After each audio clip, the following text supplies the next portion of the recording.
Time now for Back Pages tonight here on Sky Sports News, bringing you a first look at the sports stories in the morning's newspapers. And joining us are the Athletics football correspondent, David Ornstein, and Riath Al-Samarrai, the Mail's chief sports feature writer. Welcome to you both. Let's quickly run through the back pages as they reach us all the time after a dramatic night of European and Championship football. This is the Guardian. Advantage Amorim is the headline. United's next manager reduces City to tatters after Sporting's big win. Elsewhere on the side there, Mikel Arteta insists the imminent exit of Sporting director Edu won't harm the club's progress. The Sun at the top of the page, you have King Luis sinks Xavi as Liverpool thrashed by Leverkusen, while their take on Sporting's win is this: for glee time. Maybe Ruben really is the new Sir Alex. While the Telegraph Sport splashes on the man who did the damage to City on the field, he's electric is their take on Victor Gyokeres' hat-trick, partly because Noel Gallagher was watching the game for TV as well, whilst they also cover Mikel Arteta and his lament on the loss of a special relationship after Edu announced his intention to leave for Arsenal. An interesting take inside the Guardian Sport pages as well. Amorim stuns Guardiola to raise United expectations level. We'll discuss that angle of the big night in Lisbon in due course, and maybe that man pitched again, Gyokeres, whether he will have a future in Manchester at the Red side. Well, let's start with a really dramatic night of Champions League football. Some ways a shocking scoreline in Lisbon as Sporting beat Manchester City 4-1 in what was Ruben Amorim's final home game in charge. Riath, we'll get to Amorim, I suppose, and the angles of Manchester United as well. But what about Manchester City? 3 defeats on the spin in all competitions. Is this a crisis in the making? What do you make of it? I'm loath to use the term crisis when it comes to Manchester City, because we know the runs that they tend to go on whenever it looks a tiny bit bleak. But I was at the game with Bournemouth at the weekend, and they were dreadful, and then they were probably worse this evening. You know, you can write off the Carabao Cup one against Tottenham. The last 2 games they've been extraordinarily poor, and you know, again, we'll come to Amorim in a minute, but Sporting have destroyed them on the counters tonight. We know Man City have got injuries. Pep hasn't exactly been reluctant to discuss those, and I must admit, I among probably many people, have very limited sympathy when it comes to Manchester City complaining about the sort of rigours of a season. They start every campaign with all of the aces in their hands. So if anyone's going to be able to ride out a few injuries, it's going to be Man City. But they have been very poor. They've not looked themselves. I think one thing that this is reinforcing for the umpteenth time is you take Rodri out of that side, and they're an entirely different setup. Everything seems to fall to pieces without this man. I rate Kovacic. I like him as a player, but they have nothing like the same control in the middle of the pitch when he's not playing. There were too many passengers in the side tonight. But if we look at that result, and 4-1 on paper looks very dramatic, and it's an atrocious outcome for them. But I think when Guardiola looks over that game, he's probably going to be wondering how they weren't 4-0 up inside 35, 40 minutes. They were cruising. You know, they've gone ahead very quickly in the game. They've battered Sporting. I've made my notes ahead of coming on this evening, and first half an hour I've just written that Sporting were garbage. I probably shouldn't admit that, because obviously Amorim's a genius now. But City were completely in control of this match, and then got completely blown away. Their defence is so unbelievably open. The holes that they're leaving are really quite, basic. It's not the Man City that we know. Love a peek at the Riath Al-Samarrai notebook, David, wouldn't we, as well? And the scathing look at Sporting. You mentioned Kovacic, though, David, as well. That picture in The Guardian sees Kovacic trudging off. Is that one of the many failures of the Guardiola regime in recent seasons to fail to get any kind of replacement for Rodri, any like-for-like replacement? The Calvin Phillips experiment, of course, backfired badly. I'm reluctant to use the word failure with Manchester City in any regard because they've been absolutely incredible as a footballing powerhouse, a trophy-winning machine, and their recruitment on the whole has been really good. Furthermore, how do you replace Rodri? There aren't many out there, and Manchester City did try in the likes of Calvin Phillips, and it hasn't gone so well. And I don't think many could replace a player like him too effectively. It didn't seem that in the market just gone they were massively after that position. The year before they did look into getting Declan Rice, but Arsenal won that battle, and it was a question of whether they would get back up for Erling Haaland, which ultimately they decided against doing. And you can look at the recruitment and say maybe they were left a bit short, but at the same time, they've got one of the most renowned sporting directors in the world in Cheeky Begirstein, who will be leaving, replaced by Hugo Viana, who humbled him tonight. And so, you know, we're picking at sort of cracks in Manchester City when they've been near flawless for so long. But tonight they really were exposed. The young player at the back you felt very sorry for. But the way that Sporting Lisbon turned it around and how Ruben Amorim coached that match, especially in the second half, was just jaw-dropping. Manchester City very rarely sort of get themselves in the ascendancy, then let it slip. They last went to Sporting Lisbon, I think, a couple of years ago and absolutely demolished them at the same stadium tonight where they've been demolished themselves. And it really does feel like an iconic evening for so many reasons. The tricky thing now for Man City is that they go to Brighton on Saturday, and we know what Brighton can do home and away, but at the Amex it will be rocking. Yep, beware the wounded animal, but it's a chance for Fabian Herzler to really rub salt in the wound. And you see Liverpool and the form they're on tonight probably licking their lips at trying to extend their lead at the top of the Premier League when they play Aston Villa. So yeah, a lot of soul searching for Pep Guardiola. There's so many other questions around City at the moment. The feeling has been that he'll be extending maybe his contract by one more year, but when you experience nights like tonight, how does that affect his mood? They're going to have the change in sporting director. They've got the bigger picture coming up on the 115 charges. So yeah, not a good period for City, and they'll want to bounce back immediately.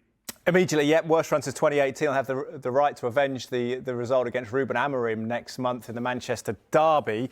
Let's take an angle on this then. There's a Manchester United headline in the Sun, Ferg time. Maybe Ruben really is the new Sir Alex. When we talk about Ruben Amorim, Riath, what does it do for his self-belief? What does it do for the excitement of the Manchester United fans, this kind of result and performance? Was it almost shades of the Cup final, wasn't it? Ten Hag's Manchester United against City on the counter-attack.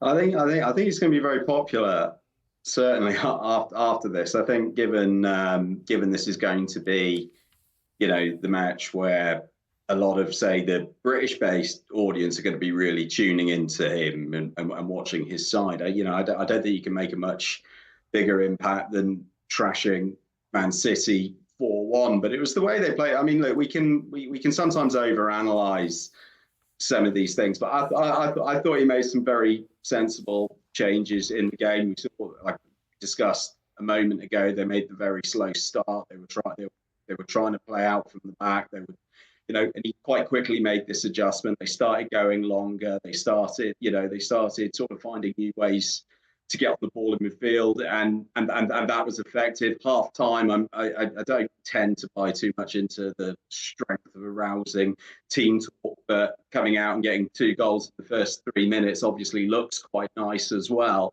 But look, obviously he's come out there tonight. He's beaten Manchester City 4-1.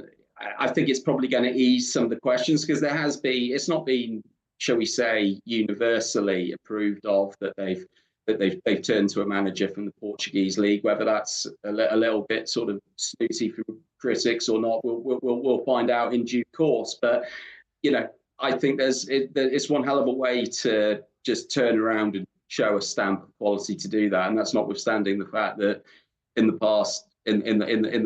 past few seasons he's completely cleaned up with Sporting. He's got a brilliant record there. So it's exciting. I'm certainly more excited on the basis of this evening of what we're going to see from him coming into United. Yep, certainly piqued our excitement, hasn't he? He's done all he can in Portugal. He's had the big help, though, of a scintillating striker, perhaps at the peak of his powers, David.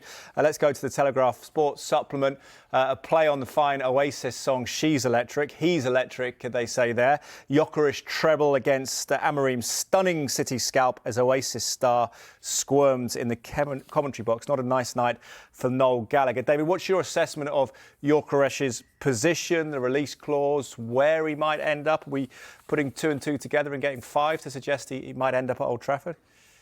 I think there's no doubt that this is the informed player in world football right now, arguably, certainly in his position of centre forward. There's going to be huge speculation over him. I think we'd have a very different conversation when that early chance was fluffed. But then thereafter, he was irrepressible, which he has been ever since that move from Coventry, the whole of last season and the beginning of this. Such a bargain for Sporting Lisbon, great recruitment from them. Bit surprising because it was from the English league, which is not their normal hunting ground, and a few people in recruitment in England probably kicking themselves at letting him go from Brighton and Swansea and elsewhere. But this is a player we're going to be talking about so much. Manchester United will be heavily linked with him, no doubt, but let's be realistic. We've got no idea at this point if they're going to have the finance, if they're going to be able to attract him. Where does he want to go? What other clubs will be in for him? What position Manchester United will be in? We've already seen Ruben Amorim saying he won't come for any Sporting Lisbon players in the January window. Let's see what happens thereafter. But there's going to be a real fight for his services. In terms of the team he's playing for and the manager in particular, the head coach, Ruben Amorim, we do need to keep a bit of a lid on it. But this is extremely promising for Manchester United. This time next week, he'll be into his second day in the job. And I think we do have to put some credit on their recruitment process. Omar Barada, the chief executive, led the deal to get it done. But the likes of Sir Dave Brailsford, Ineos director of sport, have taken some criticism in recent times, even Sir Jim Ratcliffe, who's the co-owner of Manchester United now. But they appear to have managed to land one of the up-and-coming coaches in world football, who if United didn't get, somebody else would have snapped him up. And it looks like he would be a great success. And United took the decision on Erik ten Hag with this pretty much already in place. That was a slick process. They learned from the mistakes of last summer. And they now look like they're in, as Riath describes it, a very exciting position. So let's see what happens with Gyokeres, but also with Ruben Amorim and Manchester United. Finally, for United fans, some hope of optimism and maybe a regime that has to deliver now. All eyes are going to be on them. This was kind of the final piece after all the executive appointments. They've got their head coach and they'll look to build positively in a sort of trajectory we've not really seen at Manchester United in recent years. Indeed, let's see what he can do with the forwards already at Manchester United, like Rasmus Højlund and Marcus Rashford. David and Riath, wonderful stuff. Take a quick break. When we come back, we'll look at more of the back pages. We'll talk Liverpool, of course, and we'll talk about this in the Telegraph. As Steve Borthwick, England's head rugby coach, distances England's set up from the allegations made against his predecessor, Eddie Jones.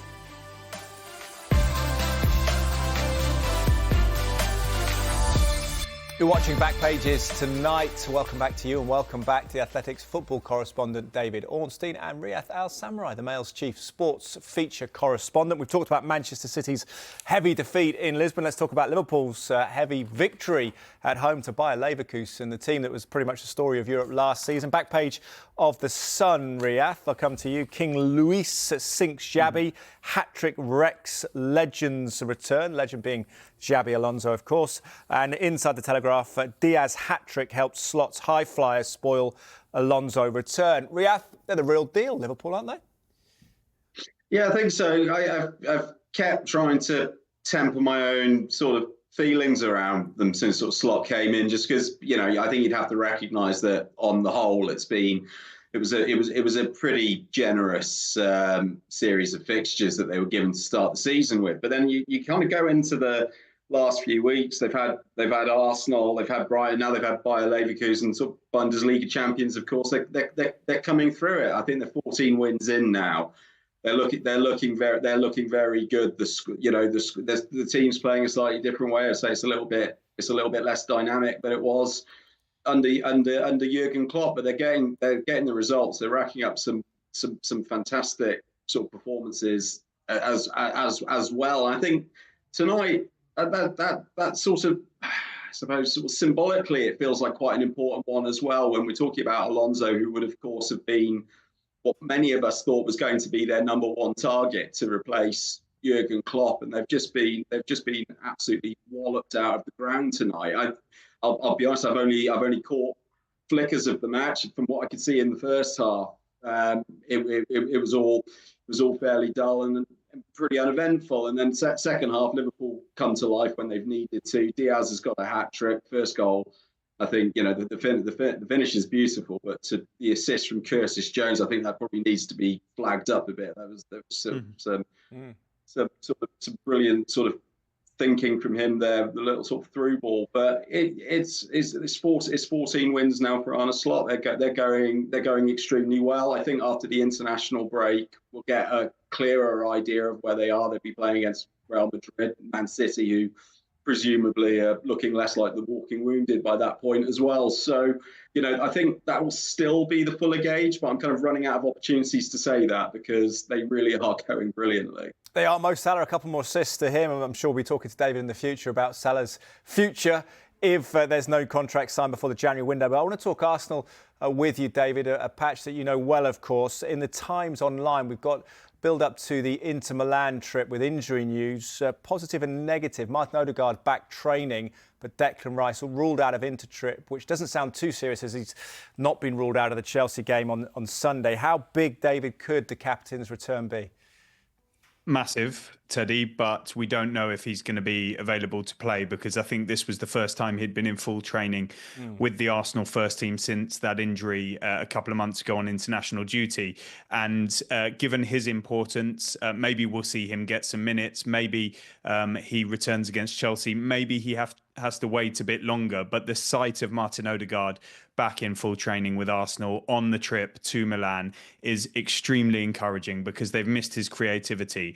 And, they've got a brilliant young player, Ethan Nwaneri, coming through. But, he's 17 years old. It will take time. And Martin Odegaard is there now. He's their captain. He's their talisman. And especially with this injury to Declan Rice, let's see how he recovers and when he's available next. But that is really vital for them if they're going to pick up momentum and results, get back on after a couple of defeats and really figure in this title race and continue what's been a decent start in Europe so far this season. Yeah, we'll see when the captain is fit to come back. But Arsenal's build-up to the match, of course, against Inter, been overshadowed by the shock departure of sporting director Edu. He's set to link up and run the football network owned by Evangelos Marinakis. Mikel Arteta has spoken for the first time on it, and we can take a listen to that. Obviously, I loved working with him. I really enjoyed being alongside him in this incredible journey. From day one, we've been together. And first